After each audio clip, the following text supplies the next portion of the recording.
Ciao a tutti i miei cari, oggi vi faccio un video direttamente qui da Piazza Mazzini a Jesolo perché è arrivata la spiacevole notizia che il drago Vaia, il mitico drago alato fatto con 2000 pezzi di legno e 3000 viti, riciclando il legno recuperato dopo il disastro di Vaia. Appunto questo drago che era su a Magre, che è una frazione di Lavarone, in cui c'è anche un video qui nel canale dell'autunno dell'anno scorso, praticamente niente, è stato incendiato tramite un atto criminoso, ovviamente un gesto doloso, figuriamoci.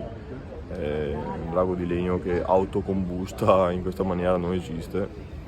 Qualcuno si è sprecato, si è preso la briga di andare in cima al monte apposta per incendiare il drago di legno, fatto con un gesto vile, vigliacco, infame direi.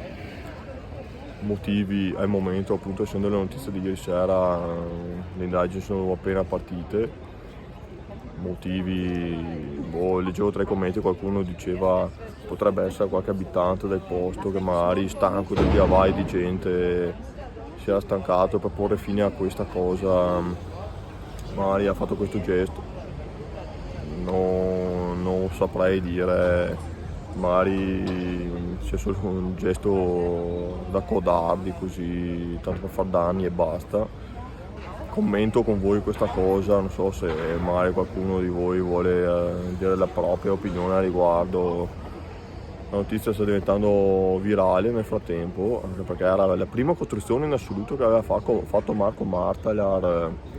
Il drago Vaia in assoluto è stato il primo e dopo tutte le altre a seguire, e con mesi e mesi di lavoro per unire, recuperare, attaccare tutti i vari pezzi.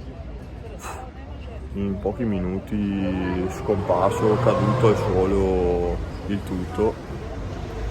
Ragazzi, purtroppo l'inciviltà umana, l'inciviltà di alcuni umani, perché non è che è giusto generalizzare, è arrivata a livelli veramente esasperanti, fastidiosi e incommentabili.